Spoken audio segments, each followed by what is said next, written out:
Okay, so then we come to the opposite case. Next, take the thing that is pleasant to do, but doing it proves harmful. It is here that you can tell who is foolish and who is wise in regard to human strength, energy, and vigor.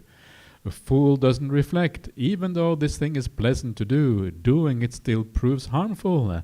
They do that thing and it proves harmful. The wise person does reflect, despite the fact that this thing is pleasant to do, doing it proves harmful. They don't do that thing and it proves beneficial. Yeah, so you can probably think of many things that are kind of pleasant, you want to do it, and it, it has some kind of immediate happiness, but in the long run it actually is bad, like speaking to someone in the wrong way, or all kinds of actions, and certainly thoughts that are pleasant. When you are angry, you want to do things that come from that anger. It may be pleasant in a certain way, but in the long run it's harmful. So here we have to go against the grain. Going against the grain is always going to be a little bit unpleasant. Okay, let's move on. I don't think we need to stay too long with that. And next, take the thing that is pleasant to do, and it proves beneficial. These are the best things, aren't they? This is regarded as a thing that should be done on both grounds, because it is pleasant and because doing it proves beneficial. This is regarded as a thing that should be done on both grounds. These are the four things. So you should do it on both grounds.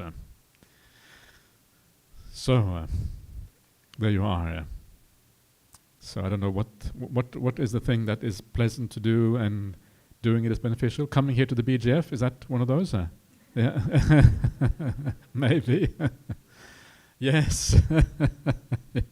Good. Okay. All right. I was going to say drinking coffee, but I don't know. I'm very, very biased. Okay. Certainly beneficial now. Okay. Now let us move on. The next one is from the simile of the cloth, the Vatthasutta, middle length sayings number 7. Is a really nice sutta. I would have liked to read the whole sutta out to you, but because there is only so many hours, even on these retreats that are so packed with teachings, still we only have so many hours. I would like to read the whole Tipitaka out to you. Maybe we can have that one of these years, one of these lifetimes or whatever. We can read the whole Tipitaka from beginning to end and see what happens. And probably start out with a large number of people and end up with only me sitting here reading to myself. I can see that happen. Anyway, there is such a thing as too many suttas, right? After a while, you can't take it in anymore. So coming up now are a few verses in this particular sutta. So let's have a look at those verses at the end of the sutta. Then the Buddha addressed Bharadvaja of Sundarika in verse. The Bahuka and the Adhikaka at Gaya and Sundarika too, Sarasvati and Payaga and the river Bahumati. A fool can constantly plunge into them, but it won't purify their dark deeds. So this comes from the Brahmanical idea that certain rivers have certain powers. You can wash off your sins, Just like you wash the dirt off your body, you can wash the sins out of your mind by bathing in these kind of rivers. And the Ganges too, I think, is one of those holy rivers. It's too easy, right? It doesn't really work. But sometimes as Buddhists, we are the same. We get into rituals and habits and we try to wash off our bad ideas. And so, ideally we do better. But everyone falls into these wrong ways of thinking about the Dhamma because it's easy and we want the easy way. And sometimes we are a bit desperate. But it's the wrong way. It's fools really that do this at the end of the day. What can the Sundarika do? What the Payaga and the Bahuka? They can't cleanse a pure person, a sinner, from the bad deeds. For the pure in heart, it's always the spring festival or the Sabbath. For the pure in heart and clean of deed, the vow will always be fulfilled. It is here alone you should bathe, Brahmin, making yourself a sanctuary for all creatures. It's kind of beautiful, yeah, for the person who has a pure heart, for the person who lives away. It is always a festival. It is always happiness. You're always joyous. Yeah, you carry the festival with you wherever you go because your life is a good one. Their vows will always be fulfilled. Whatever your intention is, will be fulfilled in terms of happiness. That's the root intention. We want to be more happy, and these will be fulfilled for the person who lives well. It is here that you should bathe, making yourself a sanctuary for all creatures. Bathe your inner life, by living well, by doing the right thing, and then you become a sanctuary for all living creatures. That's such a nice idea, isn't it? When other beings see you as a sanctuary, they come to you and they find refuge in you. You know that they trust you because you have treated them well. It's like the kangaroos in Bodhinyana Monastery. Sometimes they become too friendly because they trust you too much. They can also become a bit of a nuisance because they can be quite greedy. But sometimes it's also very nice. Just the other day I was walking back to my kuti, and this little kangaroo, this baby kangaroo, was just standing on the path, looking at me. And I just got closer and closer and closer. I almost had to push it out of the path to kind of walk past. It was just standing there. And this is what happens when they kind of gain your trust. They say, oh yeah, that's that brown person. Those brown people, they're not dangerous. Yes, I can just stand here. Those ones with no hair, and brown, they are good ones. You can trust them. And there's something nice about that. You feel that you are providing something to living beings, And it's the same thing with people as well. After being a monk for 30 years, you kind of feel that people trust you. You feel that they don't think that you are dangerous anymore. People who don't know me think I'm really dangerous, but those who know me know I'm not dangerous.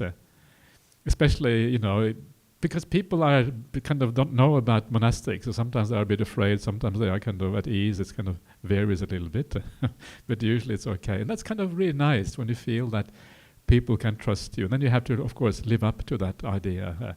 So be like that for the world around you. You can see how those people who are really kind, who have a lot of metta, they draw people in. People come to them. They come to them for seeking for advice, seeking for security, seeking for sanctuary.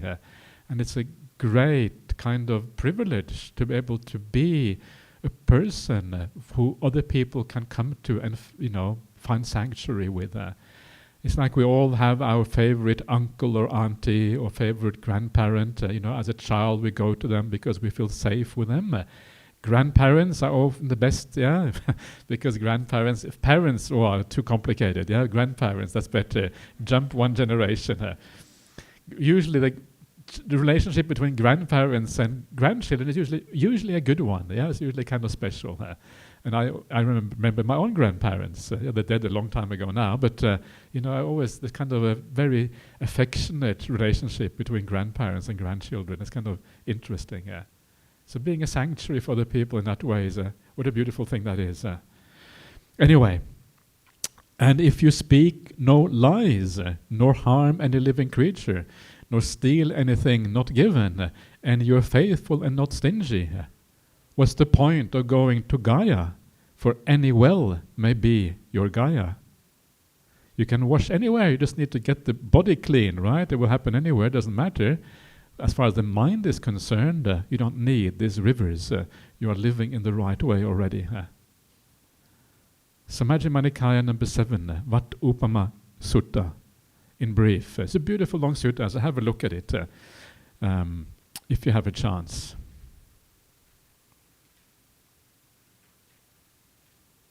Okay. Next one. Stinginess. When a miser fails to give because of fear, The very thing they are afraid of comes to pass. The hunger and thirst that the miser fears hurt the fool in this world and the next. Yeah, this is such a good reminder that people often they hold on to things, and the reason why they hold on is because they are frightened. People, you may look down upon someone who has no generosity, but don't look down on people like that. Have compassion for them, because they have a fear within. They have an inability to give, because they feel, oh, I have to hold on to it. I have to have a big bank account in case something goes wrong. What if World War III is going to come? And I need to have resources to look after myself and maybe my family, but certainly myself. And they have some trauma, maybe in the past or a past life, that makes it very hard for them to give. It's really difficult. So if you are someone who is generous, and I know many of you are very generous, and what a wonderful thing that is, feel lucky, because you are the one who has understood the power of generosity, and that is very beneficial for you. So instead of looking down upon the people who are stingy, feel lucky that you have understood the power of generosity, because you are the main beneficiary of generosity. You benefit from that. And if you have understood that, wow, you are very fortunate. And there is some examples in the suttas of that. There is the example of what is called Ṭhānasutta. It means the recollection of your generosity. And it begins like this. I am so lucky. I am so very fortunate that in this generation tainted by the stain of stinginess, I live open-handed, freely generous, etc. I am lucky that I am generous, because these other people don't understand the power. They don't understand the happiness that comes from generosity, comes from giving, comes from being kind in this way. But I have understood it, so I become the beneficiary of that understanding. That is the right way of thinking. And so someone who is stingy, because they are so fearful, they don't give. And because they don't give, and because they are fearful of being hungry and thirsty or whatever, they receive that hunger and thirst because they are not generous. So the very thing that they fear happens to them. So that stinginess doesn't work. The right way for that to work is to be generous. This is what this is saying. The fool is the stingy person, or the silly person, or the deluded person, and they receive all of these things. So be generous. Be generous wisely. This is one of the things. Wise generosity. Don't give away everything so that your children starve. That's unwise giving, right? Know the right time, the right place. More important to give often, small things often, than a lot rarely. Much more important. So be a regular giver. I was in Hong Kong a few years ago, and there was this lady, a really wealthy lady. She comes with a private chauffeur and this really fancy car, and everything. That's what happens when I go to Hong Kong. You get driven around with these kind of things. And so driving around, and she tells me that, I don't give anything now, but when I die, then I will give away everything. And I say, wrong. It's the wrong way of thinking. You can't wait till after you die. It's this idea of giving with a warm hand or giving with a cold hand. Giving with a cold hand, no, la. Give with a warm hand. Now is the time to give. And this is completely misunderstanding what generosity is about. It's now that we gain the benefit, we gain joy and happiness now. It helps with the spiritual path, it helps with the meditation, it makes our life more meaningful. So I told her, and she actually changed her ways a little bit. So good on her for changing her ways a little bit. She actually listened to me. I didn't think she was going to listen. She didn't seem to be I should be careful what I say. She's actually a very nice lady. And she listened. Really good on her for taking it on board. And she was kind afterwards. So that's great. But learn from these lessons. Giving is a beautiful thing to do. You are the main beneficiary of your own generosity. And if you are miserly, if you feel that you are a bit stingy, go against the grain. Gently, be gentle with yourself, be kind to yourself, but go against the grain. It is unpleasant to do, but it will have beneficial effects in the future, as we just saw.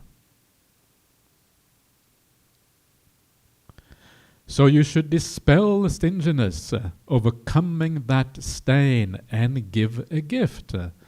The good deeds of sentient beings, support them in the next world.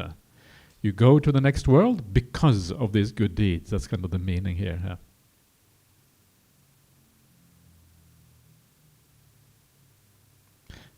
Faith. Another one more about fools. I hope you are ready to hear a bit more about fools before we move on to the wise, maybe. I can't remember what the suttas are anymore. But anyway, so let's see.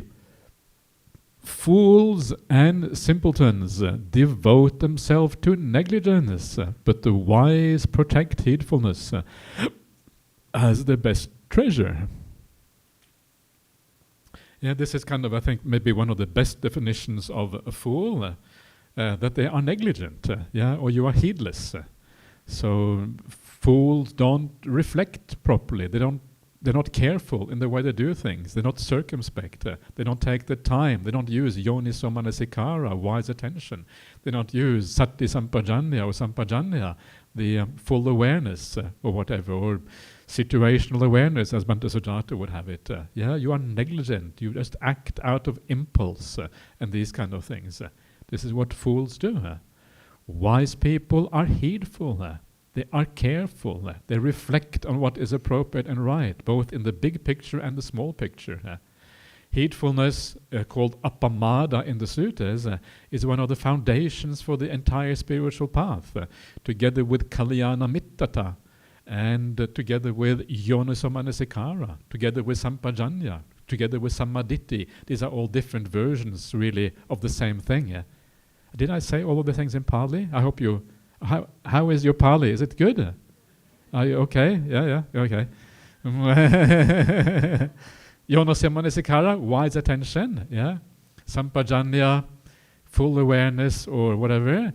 Sammaditthi, right view. Kalyana mittata, good friendship, spiritual friendship. So all of these things are at the foundation. They're all kind of different angles on basically the same idea, all of those things. And if you go to the Anguttara Nikaya 1s, you will find all of these things as being mentioned as the foundation of the spiritual practice.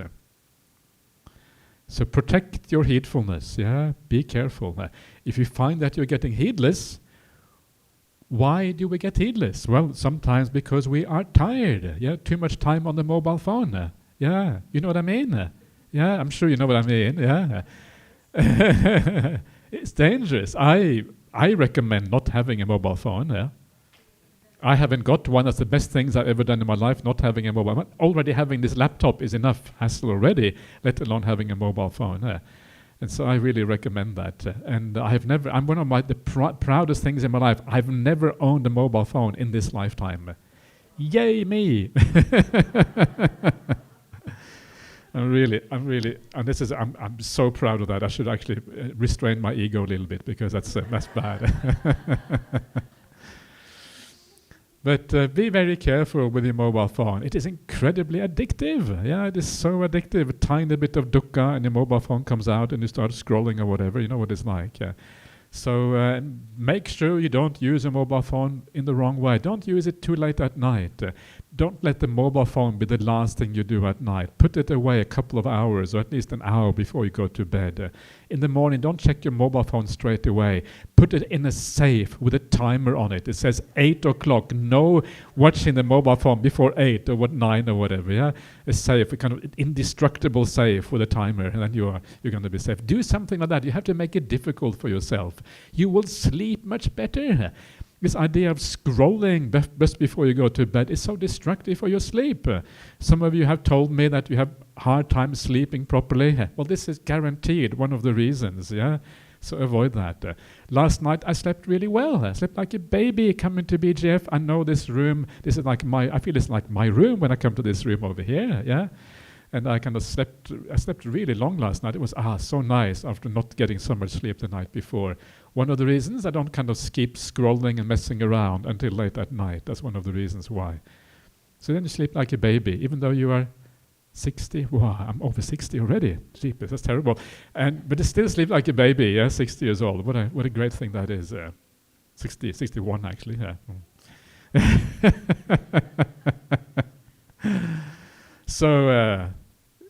So be heedful, that's what it means. Be circumspect. Try to live up to these higher ideals. It is hard to do what is good. Try to do what is hard. Sometimes what is hard is really useful to do in life. If you don't do what is hard, you're not going to get anywhere. All right, so let us carry on. This is from the Dhammapada.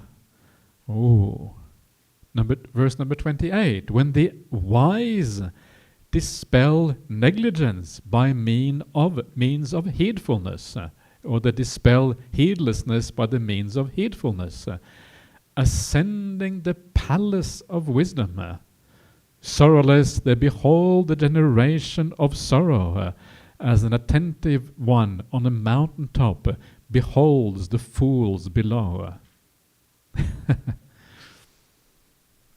It's kind of beautiful, isn't it? Ascending the palace of wisdom. The wisdom is a palace. With the ordinary palaces of the world, they are not all that useful. You look at those kings or queens or royalty that live in large palaces. Are they happy? Probably not. I don't know, here in Malaysia you have all of these kings, right? You have a king in Malaysia, and it's the only place in the world where they go from, you get a new king all the time, right? It's a kind of really cool, it's a very interesting kind of king system you have in Malaysia. I kind of like that. But how happy we think that these kings are happy or queens are happy, but actually I think they're probably quite miserable as well, to be honest with you. Very often they have so many responsibilities, they have so many things to be done, they have too many things. Having many things is also very terrible and boring. I'm so glad I'm not a king or a queen. It's one of the best things that happened to me. And then you are very trapped by that situation. If you are a king in Malaysia, you have to be a Muslim. You have no choice. You can't say, no, fed up with Islam, I'm going to become a Buddhist. You can't say that, right? That's impossible. Or the King of England, King Charles, he can't be a Buddhist either. Even if he wants to be a Buddhist, he has to be Christian because he's the head of the Anglican Church. You get born, you get trapped by that very status that you have. It's so much better to be an ordinary person. Are you all ordinary people? Yay for ordinary people! It's the best thing to be, is to be an ordinary person. You have more freedom that way. You can do what you want. You're not trapped by these kind of positions in the world. Sometimes we kind of have completely the wrong idea. Instead, we can ascend a far deeper kind of nobility and kingship. The deeper nobility is the nobility of wisdom. You ascend the palace of wisdom. You become a real noble person. And then those kings in the world, they look like ordinary for you, because you understand they haven't got that wisdom. They still have to deal with the problems of life, with all the attachments and all the problems, whereas you have ascended something far more powerful and beautiful. Forget about all that wealth and all of those things. It doesn't give you anything anyway. It gives often more problems. Of course, you want to be wealthy enough. You don't want to be living in poverty. That's also not very helpful. But often we get it completely wrong. So ascend the palace of wisdom. Forget about all the other silly palaces. And then you look at the generation in sorrow, including the kings of the world. As an attentive one on the mountaintop. You have ascended the palace of wisdom. You're looking down from the mountaintop. You have the bird's eye view. You can see what is going on. And what you see is you see all the people in the world. The fools below who are sorrowing. And then what do? You come down from the mountaintop, you grab them by the hand, and you try to pull them up to the top. And they say, no, I don't want to go to the top. I want to be in my dung. Yeah, the worm, Ajahn Brahm's simile of the worm in the lovely piece of dung. No, the dung is much better. This dung is so nice. I don't want to go to that mountaintop. And eventually, if you're lucky, usually they slip out of your grasp, yeah, and they go back to the dung and they stay there. But sometimes you may be able to pull them to the mountaintop. And then what happens? And when they come to the mountaintop, you say to them, well, look at the mountaintop. I told you this was a beautiful view from the mountaintop. And they say, oh, now I understand. Yeah, oh yeah, you're right. This view is really beautiful.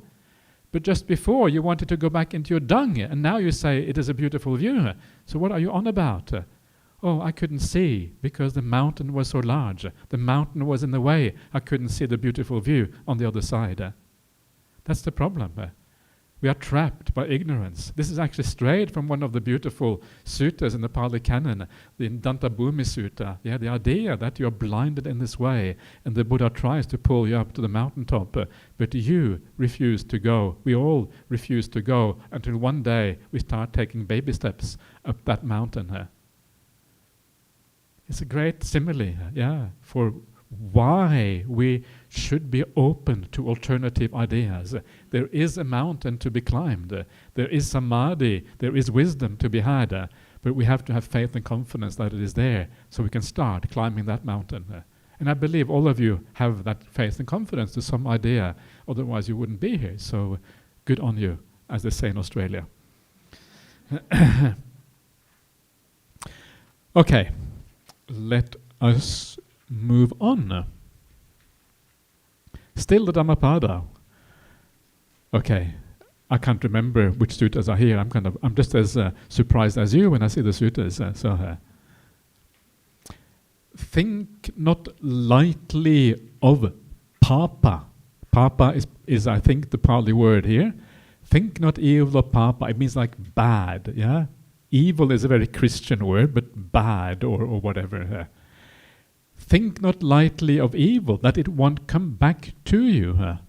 The pot is filled with water, falling drop by drop. The fool is filled with wickedness, piled up bit by bit.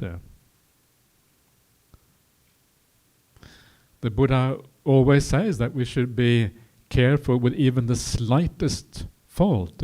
Anumatesu vajjesu bayadasavi.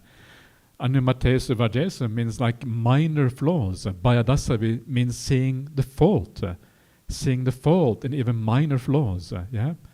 Because every time you make a wrong turn, you're taking one step back. Please don't go backwards. Please, please, please. Do you promise not to go backwards? Hard to make the promise, right? Because sometimes we just don't know. But please try your best, because you are really just hurting yourself by going backwards. So don't hurt yourself. Be your own best friend. And it is true that the pot is filled up with water drop by drop. So if you do many wicked deeds, and of course eventually the pot flows over, and when it flows over you have very bad consequences. But even just doing small little mistakes will hold you back from the spiritual path. It will leave an imprint in your mind that makes it harder. So do as much goodness as you can, moment to moment. Moment to moment you can think thoughts of kindness. You can overcome the negative thoughts. Right now, do you have a sense of, what is your feeling right now? Actually, it is now that I have to make good. How am I talking? I'm talking sitting here. Am I just talking stupidly? Am I saying something useful? I'm trying my best. Okay.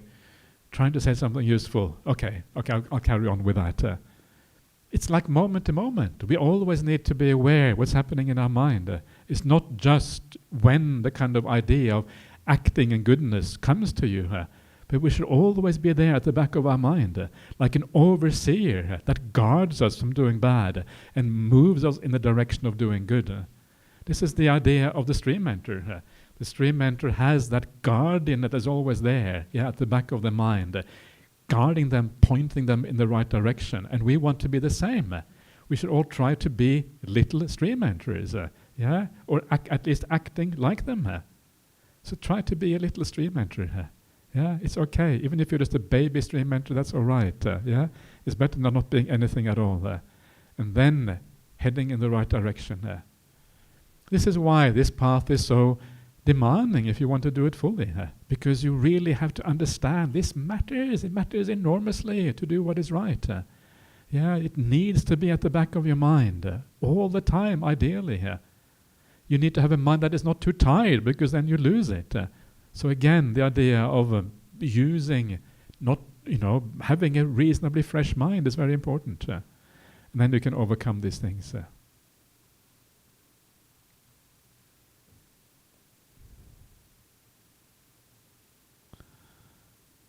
Wow, okay.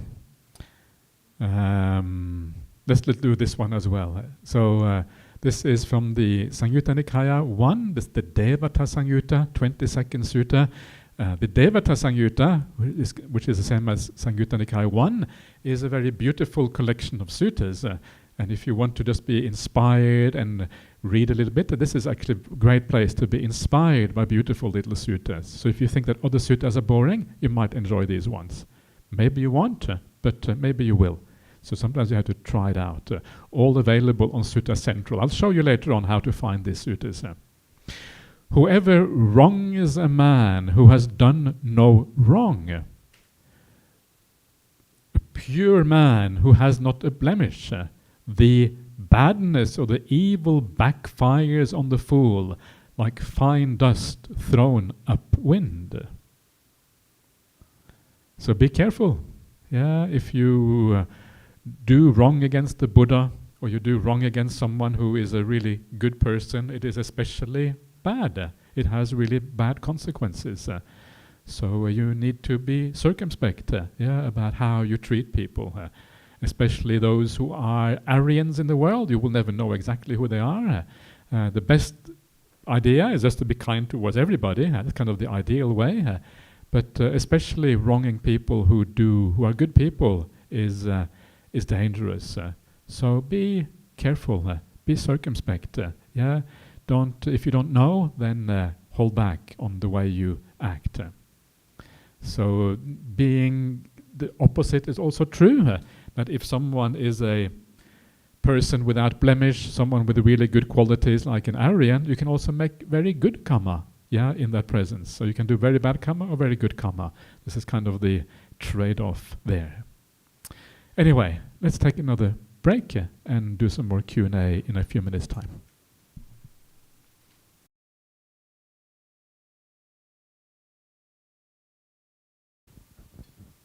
Thank you, Ajahn, for your teaching. I think this might be a silly question. Okay, last time, in a sutta that I learned before, I think you said that it's wrong to think that you are the same as the person, and also wrong to think that you are better than the person, and also wrong to think that you are worse than the person. But now in this sutta, we are obviously comparing a person who is like a fool, she's like worse than us, and a person who is wise, which is like better than us. So my question is, how do we reconcile these two suttas? That's a good point, isn't it? It's not a silly question at all. It's a very good question. It is like different levels in a sense, and so you have the ideal in the Dhamma. This is a very high ideal, is to have no comparison, because ultimately you recognize that everyone is just conditioned. So how can you be superior if you are conditioned? I happen to have good conditioning, so I became better. I happen to have bad conditioning, so I became worse. So it's not really my fault or my merit that I did this. It just happens to you. And so from that point of view, we are neither the same, nor worse, nor better, because it's not a personal thing that I am inherently better or worse than someone else. It's not a self thing here. And we usually compare each other based on this idea of self. However, there are good qualities that are better from a kind of objective point of view, because they lead to more happiness. Those qualities are better. So for example, an Aryan or a Sapurisa, someone who is a stream mentor or more, they will be better simply because they have many good qualities, and they will have more happiness in the future. Whereas a person who has bad qualities, they may lead to a lot of suffering in the future. So from that point of view, from a Dhamma point of view, they are worse in that particular sense. but they're not worse or better or equal in the normal sense that we think about it, that I am superior, I am better, I'm just a conditioned phenomena. It is measured in a different way. One is a measurement from Dhamma, the other one is a measurement from ego. And that is the difference. Don't measure from ego, measure from Dhamma instead. And when measured from Dhamma, then you can say that there are certain things that are Sappurisa, Asapurisa. Sappurisa being the superior person, Asapurisa being the inferior person. Am I making any sense at all? Or enough sense? You say a little bit of sense? Are you? Okay, think about it. If you want to come back and ask again later on, you can, if you feel it's still a bit unclear or whatever. Yes, okay. Please, no, it's okay. It's okay to have many questions. That's fine. Yeah. Ajahn, good afternoon. I am conditioned since small until now to give ang paos to the monks. Until one day, one person came to me and said that this is not the right thinking, that this is not the Dharma way, it's not the Buddha's teachings. So then it dawned upon me that if I continue to give ang paos to the monk, does it mean that the receiver, which is the monk, is also going against the Dharma, because we give and he received, which is not good for the receiver. And for the person who gives, is not supposed to give, is also not good for us. So today is my first time attending a sutta class. So I'm looking for answers. Welcome. What is the right way to do? If I continue to do wrong, then it's a good bad deed for me, right? Or bad deed for the person whom I continue to give. Okay.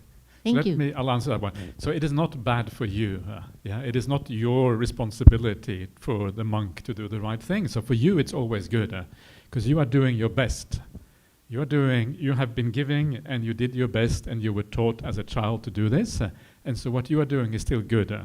However, now that you know, then it's maybe a good idea to stop, because once you know, then you can kind of part of corrupting Buddhism if you keep on doing that. So now that you know, then it might be a good idea to stop. But before that, you didn't know. You were giving out of a sense of doing what was right. It's perfectly okay. But for the monk who receives money, not so good.